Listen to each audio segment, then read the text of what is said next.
Hello everyone, Skits here and welcome to today's video where I'm going to show you Fallout New Vegas mods that bring some of the best Fallout 4 features into Fallout New Vegas, and also some weapons, retexture and armor mods that were inspired by Fallout 4. So as you may have noticed, this is a live commentary, and my main reason for doing this is, if you did not watch the channel update, is to produce videos faster and more frequently, because this way I have way less editing to do. And hopefully you will like this sort of videos. Now don't worry, there will still be editing going on. I have most of the mods prepared, and now without any further delays, let's get to it. So the first mod I have here is the most popular Fallout 4 mod that came to Fallout New Vegas, and that is the Quickloot mod by Xilandro. As you can see, this mod brings the Fallout 4 loot system from Fallout 4 to Fallout New Vegas. I mean, there is not really much to talk about this. I already prepared a few dead bodies here so that you can see it. As you can see, if you played Fallout 4, you pretty much know how it goes. Thanks to this mod you can actually view any loot or any containers or any sort of that stuff in real time, and you can take that stuff without any problems. Now if you want, you can press R to transfer stuff and then the usual menu will appear. But otherwise I think this is a great way to save some time and to actually be immersed in game without going into menus that freeze your time. Like I said, it also works on any of the containers, as you can see, and even on stuff like dumpsters and, you know, just all the containers you can find in Fallout New Vegas. Now I think that this is a very good mod. Even if you don't like Fallout 4, I think this is a huge improvement when opposed to Fallout New Vegas system where it freezes time and you are basically taken out of the game. And I think you should definitely check it out. So now the second mod that I wanted to show you is actually a continuation of my previous review, which was the review for Lazarus Project, which is a mod that wants to bring tons and tons of new FPS features into Fallout New Vegas. Other than FPS features, it also brings some features from Fallout 4. For example, the dynamic crosshair that you can see right now. As you can see, the crosshair is now moving. This applies to all the objects you're trying to pick, or for example, if you want to talk to somebody, which I'm going to show you right now, it also turns into dynamic crosshair. Now there isn't really much to talk about this feature. The next feature is Fallout 4 radiation meter. As you can see in the footage on screen right now, the radiation meter, instead of the usual one, it has the Fallout 4 radiation meter, which I think looks a lot better than the Fallout New Vegas one, and I prefer it in my game.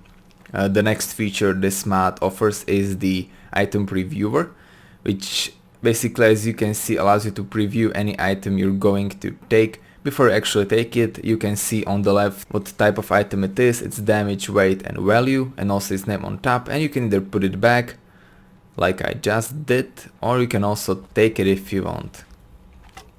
Yeah, and in case you didn't know, this item previewer works on items you're picking up for the first time. So as you could see, the fire axe I just picked up was picked without the item previewer, since I already had it in my inventory. But on the other hand, this sledgehammer is going to have the item previewer. And when I pick it a second time, it no longer shows the item previewer for you. The next feature the Lazarus Project offers is the VATS critical meter, which, as you can see, whenever I take someone in my VATS, right here it says critical, and whenever you shoot an enemy it fills up, and when it is filled up you can do a critical strike. I mean, it works exactly like it did in Fallout 4, and I think this is one of the good features that Fallout 4 brought us. So I'm not going to try that on Easy Pete, I just wanted to show you how it works. And the last feature is the visual objectives, that basically puts a visual objective about your quest objective. So for example, if you're supposed to go talk to Trudy or, I don't know, Mr. House, there is a visual objective above their heads, which I think is a nice additional feature. And there are also tons of other features in Project Lazarus that I already reviewed in the previous video that I'm going to link in the description.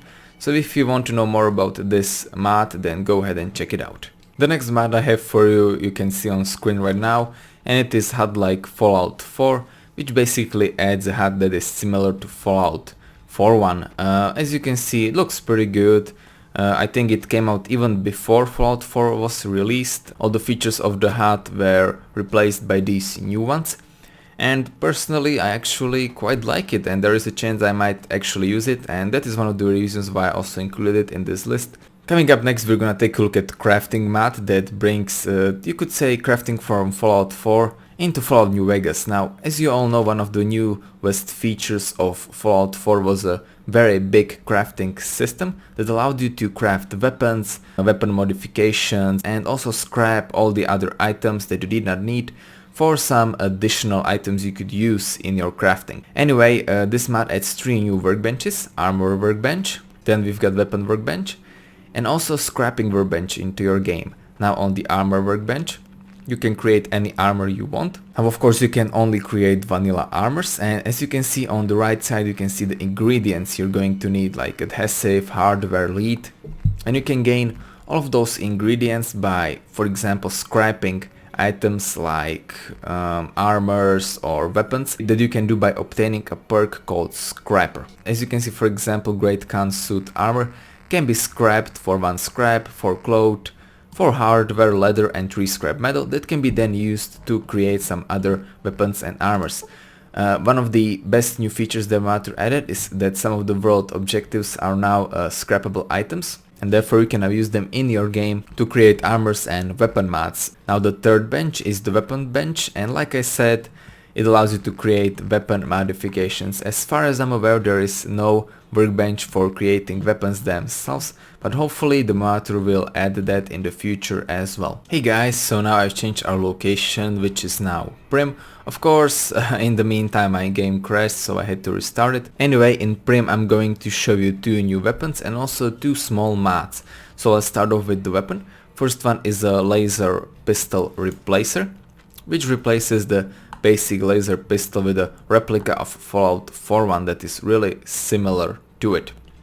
What I really enjoyed about this weapon are the textures and new models that look absolutely gorgeous. Well, to be honest, if I compare it to the original laser pistol, I think I actually prefer this one. It is a lot smaller and doesn't take up all the screen like the original one, and I also think that textures look a lot better on this one and the model as well. And also, if you don't want it to be a replacer for the original laser rifle, you can also download a standalone version that can be found in Dogmeat's house. The second weapon mod I've got for you is the pipe rifle, which adds a pipe rifle from Fallout 4 into Fallout New Vegas. Now there are 2 versions of this weapon. One is a unique one called Pipe Dream, and the other one is the usual pipe rifle. Now personally, as you can see, the textures on this weapon are not that amazing. It kind of fits the atmosphere of Fallout New Vegas and the origin of this weapon. I mean, this weapon was created from scraps and other useless stuff by the bandits that use it, and it is also a pretty weak weapon. So therefore I did not expect it to look that amazing. What I really like about it is that it is really beaten and looks old, and that is just how it should look. And this next mod is the Nuka-Cola vending machine replacer that replaces the original Nuka-Cola vending machine with a version from Fallout 4.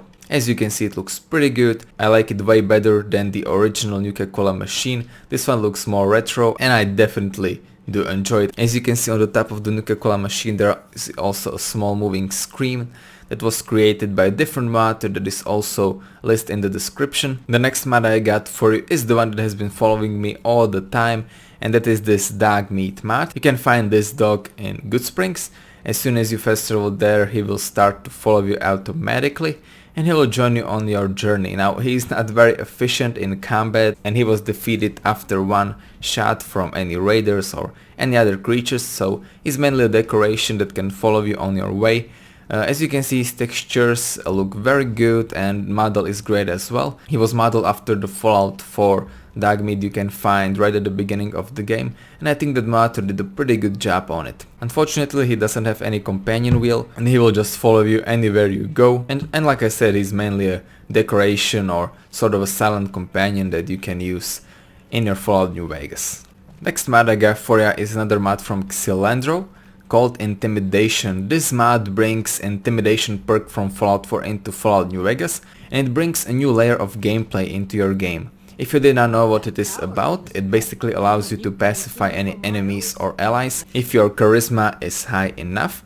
Now in Fallout New Vegas there are quite a few factors that decide if you can pacify the NPC or not. One of the main factors are strength, charisma, your gun skills, the type of armor and gun you are using, and also the fact if you are surprising your enemy or not. if you are surprising him, like, I don't know, attacking him from behind, there is a lot higher chance that you are going to pacify him. Now there are 3 levels of this perk. The first one only allows you to pacify enemies, the second one allows you to give them some commands, and third one allows you to give them specific comments and basically make them act like your followers. So as you can see, whenever I aim at Ruby Nash that we have here, it says how big of a chance I have to pacify her. So now as you can see, whenever I'm using a weapon, I have 75% chance of pacifying her.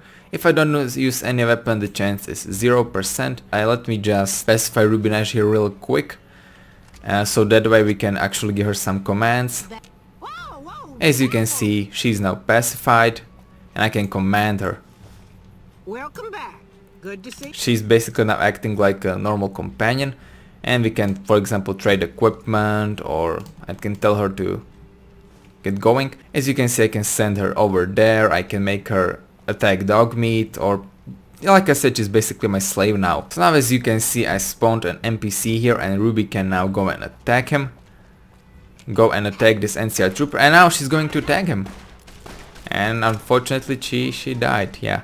As expected. That's about it for the Intimidation perk. Very interesting mod that I think you should go and check out, especially if you want to do some sort of no-kill playthrough where you don't kill anyone and just enslave them. And yeah, a very good mod. And the next mod I've got for is the Red Rocket Garage that you could see in trailer and also in the game itself, and it is a place where you will first time meet Dogmeat. Now you can find this garage right next to the 188 trading post, or it is closer to the Repcon headquarters, and on the other side you can find a deserted shack. Anyway, as you can see, it looks exactly like it did in Fallout 4 trailer, except that it was made for Fallout New Vegas, so there are some differences obviously, like the different textures and stuff like that. Anyway, it is kinda beaten up from the outside, as you can see, so let's take a look at inside. So right here you can see, I don't know, I think this should be a kitchen or something like that. In the main room you can see that it was some sort of restaurant, again beaten up, and here we have a bathroom, nothing really extremely spectacular but still looking very good. Anyway, the last room we've got over here is, I think, mine room, where you can find the power armor stand, a bed and some basic furniture you could need. So technically you can use this Red Rocket Garage as your home. I mean, you've got bed over there, there is some furniture where you can put your things in, and if you've got some of that Fallout 4 nostalgia, you can just come here and check it out. As you can see, it looks pretty good on the outside, on the inside as well. It also comes with 2 weapons. The first one is called Clipper Boyo, and I think it is some sort of sniper rifle, you could say. This mod was also created by Henukel and Koch, and he is famous for creating tons and tons of great weapons, so make sure you check out some of his other mods as well. It looks pretty good, it works good as well. And I have really no complaints about it, I really do like its look. Now the second weapon is called MP4 Plugger, and it looks great as well. I think both weapons were inspired by World War II, I'm not really that sure, but I think they were. And as you can see, they look pretty good, the textures and the models are nice, and in combat they were pretty effective as well, so there is really nothing to complain about. And right over here we've got some mercenaries, so why not just try out the Plugger. As you can see, pretty overpowered. And now we can try out the pacify skill as well. As you can see, I can pacify this traveling merchant. It did not work, unfortunately. And I can just kill him with the Plugger. How about this? Oh, there we go, pacified. And yeah, 33% chance, as you could see, still pacified. Now I can command them if I want, which I don't really want to, so we're just going to have to kill them. So yeah guys, in the end I cannot show you the base building because it is not working for me currently, but I already reviewed it once, so if you want you can check out the original review for it. It will be posted in the description. And the last mod therefore I have for is the T60 Power Armor. They also reviewed in the same episode as the base building. Today I'm just going to make a brief mention about it. This mod basically adds a T60 Power Armor into the game that you can find in Fallout 4. It looks pretty damn good, it looks well as well. As far as I'm aware, there's also a special feature that whenever you unequip it, it should go and stand right beside you. That, however, That one seems to work for me. I don't know, today I'm just not lucky when it comes to stuff. Also, my helmet is randomly changing the color. So as you can see, we also have red helmet in this mod. So anyway, armor one with very good textures, with very good model. It's still one of the best looking power armors in the game currently, if not the best looking one. And I would definitely recommend it for anyone who wants some new power armor, and for anyone who wants to make their Fallout New Vegas a bit more like Fallout 4. And yeah guys, I hope that with this video you can make your Fallout New Vegas a bit more like Fallout 4. Of course I only featured the good features of Fallout 4 on this video, and therefore you can basically keep the best of both worlds with some awesome Fallout 4 new features, along with some good old Fallout New Vegas. So yeah guys, I hope you enjoyed this new type of video. Let me know what you think about it in the comments. There is a chance I might do it for Fallout 4 as well. And also, just to let you know, this is my last Fallout New Vegas video for quite some time. I'm going to move on to Fallout 4 for now, mainly because I'm going to be honest, Fallout New Vegas is not really attracting that many people to the channel, and as every YouTuber I only want to get people to watch my videos. So therefore I'm going to move to Fallout 4, which is a lot more popular, and we'll see how it goes. And yeah guys, hope you enjoyed this video. Leave a like if you did, tell me what you think about it in the comments, subscribe for more Fallout 4 and New Vegas content, and I will see you next time.